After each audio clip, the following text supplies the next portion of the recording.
And we're back. I'm AndreasG for Extras Esports. We are live on Twitch. We're going to be live on YouTube too. If you are watching there, welcome to YouTube. Welcome to everybody in the Extras Esports Twitch channel at the moment, chatting, having fun. I hope you're having a great time. I am so myself. We are PA League Division 1 Round 2. We got the two PA gods, Pata and Klops, fighting face to face here. A very close encounter. 1-1 the first games. This is down to the last game in this best out of 3. Whoever takes this one takes it all. It all comes down to it, and we are on the map. Close here. Some friendly banter going down in the chat. Really like to see that. Lol, not proud of that last game. Good luck, have fun. Nice to see some good manners. Talking about the metal wasted, I think. Very nicely doing so. So let's pay some attention to this significant map developed by Super Omen. So we are in the Nevada desert. This is the Great Wall of America, built by Trump, and we have the players spawning on each side of the border with ability to shoot artillery over the border here. Then we have some tunnels and sneak passages through here.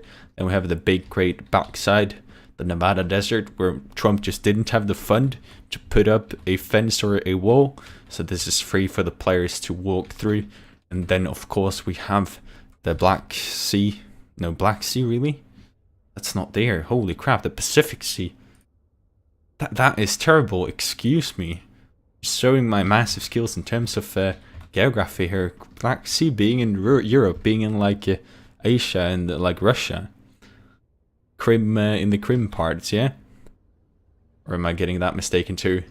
You know what? It doesn't matter. Let's pay attention to the opening builds of our two players. Pata spawning in once again in black, doing the same opening as usual. Port Factory, Ear Factory. Some economy getting the Stitch, reclaiming his commander. Getting the nice eco there. On the other side, Klopp's doing so himself. Heavy Ear, as we've seen so many times before, reclaiming his commander. Getting a nice scout at Pata's base. Knows exactly what is going on. Same goes for Pata. Both players really in this opening, in this game. Seems to be heading off. Klops is showing his early game skills with a Faber train of 4 Fabers here. Pushing up this metal very fast. Nicely doing so. We do know he's very good in the early game, but Pata might be the stronger end game player. We'll have to see, or middle game, so very exciting. So what we tend to see is players pushing for this naval base, or naval pond, sea, whatever you want to call it, doesn't really matter. Regardless, both players can access it here, and if you got control over it and your opponent doesn't, it's pretty easy to shut down, as naval units are stronger than land units. So that is going to be massive focus for the players, especially so since we do see so much metal. On top of that, we do have the massive backside here, where players are going to try to expand to, especially if you don't get the pond. It's very important that you get this backside to stay in the game. Then you have this sneak passage here, very useful for tank raids, but also to set up defenses, which you've seen multiple times before. Late game, we are likely going to see some cages up from whoever controls the lake, so that's very nice, as well as heavy ear is very likely for us to see. Here we do see a early tier 2 from Klops. Really like this decision, because there is so much metal in the base. Going tier 2 gives him access to the tier 2 fabric, giving him the tier 2 eco, which are multiple times better than the tier 1. Gives him the ability to extract much more metal from one single mech. So that is very nice. Pata himself getting up at Ear Faber. We do like to keep track of those Ear Fabers to look at their adventures. So looking forward to that myself. Seems to be getting a very short life for though. Not as nice as the Ear Fabers of Titan, if I do have to say so myself. But it is what it is. Pata out with a lob is gonna shoot over doxes over the Great Wall of Donald Trump in the Nevada desert. It's gonna have this small raiding parties.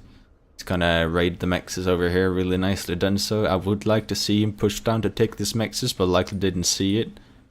Yeah, he did not see it, so a lack of scouting there. What he does see, however, is advanced bot factory over here. Very, very nice. Can be reacting to that. Hopefully the second lob is going to continue on shooting over here.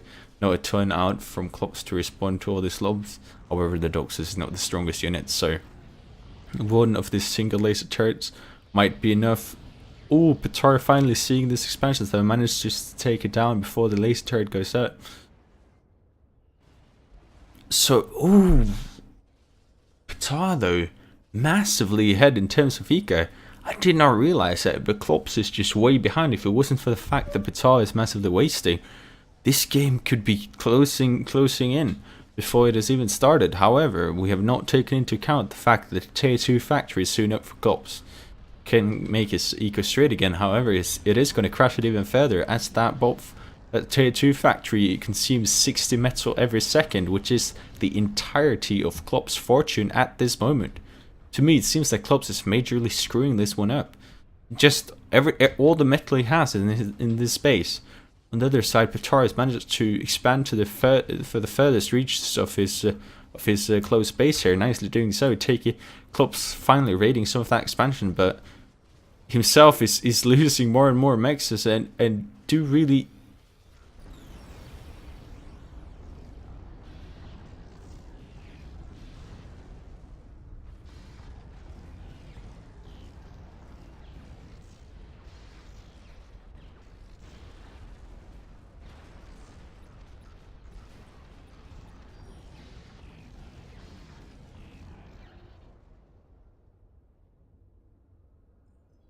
Chronocam engaged.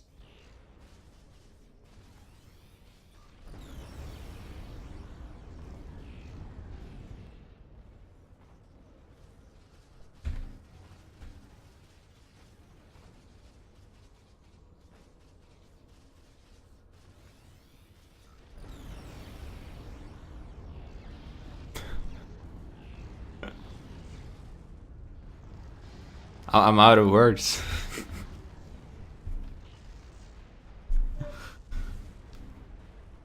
Well, that was a bit of an end, wasn't it? I really did not see that coming. What a massive misplay by Klops. Trying to rush that tier 2 factory, not managing to finish it off. Klops raiding his base from the backside, then blowing up himself, silencing me. I don't know what to say. This was so unexpected. Petar just so early aggressive, and Klops not being able to answer it calls the GG after only like 5 minutes. That is absolutely insane. Yeah, I'm just out of words here. And you all know what this means. It means that Petar won this encounter. Congratulations to him, but what a end there. It's just nothing like we would expect. Game just finishing just like that. That is insane. So I'm sorry that I don't have a full game to show you guys, but it was a very nice early game by Petar though, managing to just react to Klops. Did see that tier 2 factory, realized that this was his opportunity, just continuously shot those lobs over. But I do feel the need to see what went wrong here for Klops, because let's face it, something went terribly wrong here. Let's just look at this expansion here.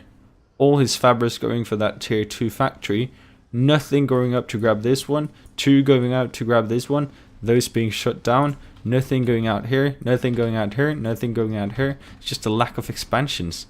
Expansions won out, and I do believe he thought he would have been able to get up this tier 2 factory, and with that get up the tier 2 economy, come back. But it seems like a very significant part of the tier 2 rush was forgotten in this process, and that is to have at least 2 combat fabrics reclaiming your commander. That will give you 60 metal in income.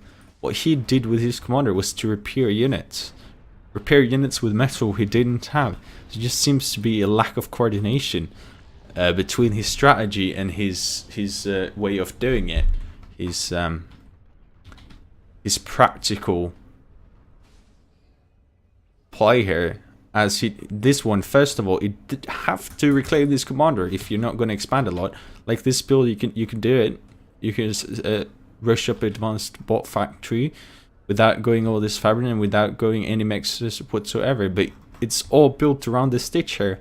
This stitch have to reclaim this commander.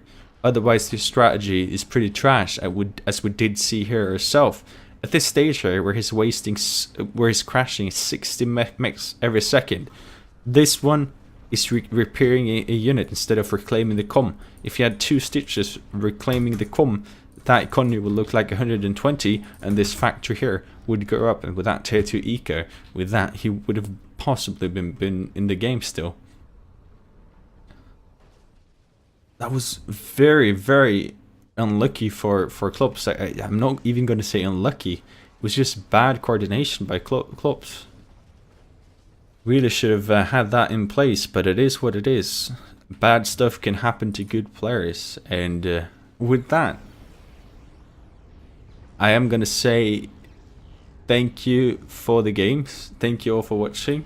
This was some very good games, even though the last one were a bit on the short side, but we all learned something very, very much significant out of this game too. So I've been AndreasG for eSports. If you've seen this on Twitch, follow us on YouTube and Twitter to know when the games go down. YouTube to see the games in post, whatever you doesn't see here. And if you watch us on YouTube, follow us on Twitter to see all this live and to engage in the chat that is there between fellow PA players, discussing the game, discussing the result, discussing decisions from the players.